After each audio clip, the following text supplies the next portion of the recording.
जय माता दी। आप सभी को माँ भगवती माँ भद्रकाली जी आप सभी पे अपनी कृपा बनाए रखे। आज मैं आपके लिए एक नया विषय लेके आई हूँ। विषय क्या है कि हमें कैसे पता लगे कि हमारे साथ दैविक शक्तियाँ हैं या नहीं है। मतलब शक्तियों का आभास हमें कैसे हो कि हमारे साथ कोई शक्ति चल रही है या नहीं चल रही है। कई बार क्या हो कि हम बोलते हैं हमें तो पता ही नहीं चलता है कि हमारे साथ कोई शक्ति है या नहीं है, या कौन सी शक्ति हमारी रक्षा कर रही है नहीं कर रही है, कोई शक्ति दिव्य शक्ति हमारी रक्षा कर रही है या नहीं कर रही है। आज मैं इसी विषय पे आप सभी के बीच आई हूँ। तो देखिए, हमारे जीवन में बहुत सी घटनाएं ऐसी होती है जो हमें भगवान के होने का आभास दिलाती हैं। भगवान के होने का आभास होता है हमें कि हाँ सच में भगवान है। मतलब बहुत सी घटनाएं ऐसी हो जाती हैं कि हमें मतलब खुद ही विश्वास हो जाता है कि भगवान है। देखिए, अगर आपके साथ कोई शक्ति चल रही है, जरूरी नहीं कि आपके शरीर पे कोई देवी देवता आके खेले तभी आप लोग मानेंगे कि शक्ति चल रही है। और मतलब किसी देवता की सवारी आपके शरीर पे आए तभी आप माने कि शक्ति चल रही है, या फिर कोई देवी देवता साक्षात आपके सामने खड़ा हो तो तब आप माने कि कोई शक्ति आपके साथ चल रही है। देखिए, किसी देवी देवता का साक्षात खड़ा होना तो असंभव है। असंभव इसलिए क्योंकि हम लोग जो हैं इतने लायक नहीं हैं कि कोई देवी देवता हमें साक्षात सामने दर्शन दे दे।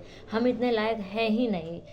इसके लिए हमें बहुत जप तप करना पड़ता है, और साथ ही हमारा हृदय शरीर को सुंदर सब बना देते नहा धो के या गंगा स्नान करके, मगर मन की पवित्रता होना बहुत ज़्यादा जरूरी है। अगर हमारा मन पवित्र नहीं है तो कोई भगवान हमें दर्शन दे ही नहीं सकता है।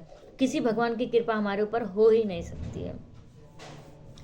तो देखिए, आजकल साक्षात दर्शन करना भगवान के, जो लोग, कई लोग कहते हैं कि मुझे किसी इंसान पे आते तो मुझे ऐसा विश्वास नहीं है, मतलब मुझे साक्षात भगवान सामने चाहिए। देखिए, इस चीज़ के लिए तो शायद जन्म भी बीत सकते हैं, और कई जन्मों का फल यह होता है कि हम लोगों को मिलता है कि भगवती या किसी भी कोई भी इष्ट हमारे सामने आके खड़ा हो जाता है। नहीं तो ये असंभव है।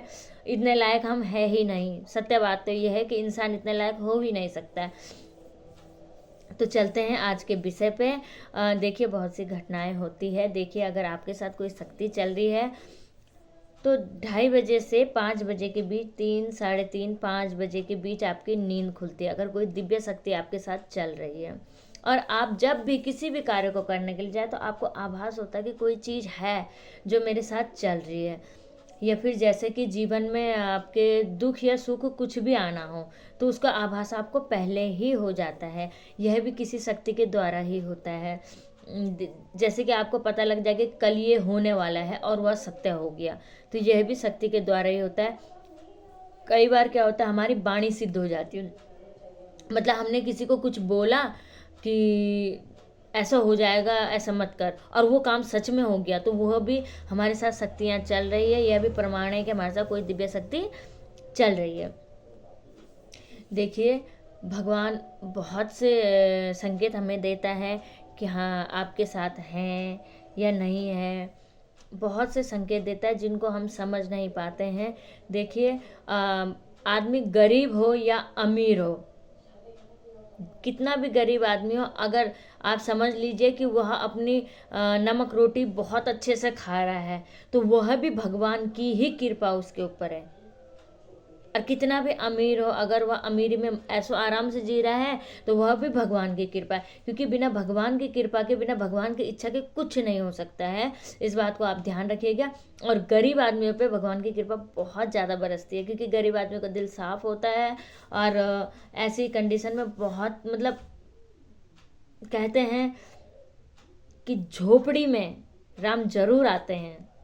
कोई भी भगवान झोपड़ी में जरूर आते हैं। बस शर्त यह है कि जो झोपड़ी में रहने वाला है उसके कर्म अच्छे होने चाहिए, वो दूसरे के प्रति अच्छा सोचना चाहिए, वह मन से साफ होना चाहिए, तभी झोपड़ी में राम जाएंगे। देखिए, बहुत सी चीज़ें हैं कि हमें मतलब आभास होता है। मैंने आपको संकेत बताए हैं, आप इन संकेतों पे ध्यान दीजिएगा और आपकी बत्ती में कई बार फूल बन जाता है, दीपक की बत्ती में, यह भी भगवान के आपके आसपास होने का संकेत है। कई बार हम पूजा कर रहे होते हैं माँ भगवती या अपने इष्ट देव को पुष्प चढ़ाते हैं और पूजा करने के बाद वह पुष्प स्वयं ही गिर जाता है, यह भी आपको संकेत है कि माँ भगवती आपकी पूजा को स्वीकार कर रही है या आपके इष्ट देव आपकी पूजा को स्वीकार कर रहे हैं। सुबह शाम अपने घर में लौंग और कपूर की धुनी दीजिएगा, और अगर कपूर और लौंग की धुनी देते समय लौंग चटक के बाहर गिर गई तो यह भी संकेत है भगवान आपकी पूजा को स्वीकार कर रहे हैं। लौंग को चटक के बाहर गिरना चाहिए तो संकेत है कि भगवान आपकी पूजा को स्वीकार कर रहे हैं। देखिए, मैं ये नहीं कहूँगी कि हमेशा ऐसा होगा, ये कभी कभी होगा, मगर हाँ ऐसा तो है ना, हमें संकेत मिल रहे हैं कि भगवान हाँ हमारी पूजा को स्वीकार कर रहा है, मगर हमेशा ऐसा नहीं होगा। इस बात का विशेष ध्यान रखिएगा आप लोग, ठीक है। आज के लिए इतना ही है। जय माता दी, जय महाकाल। माँ भगवती आपको हमेशा खुश रखे, आपके सारे परिवार को हमेशा स्वस्थ रखे, मस्त रखे, महामाई की कृपा आप पर बरसती रहे। जय माता दी, जय माँ भद्रकाली जी।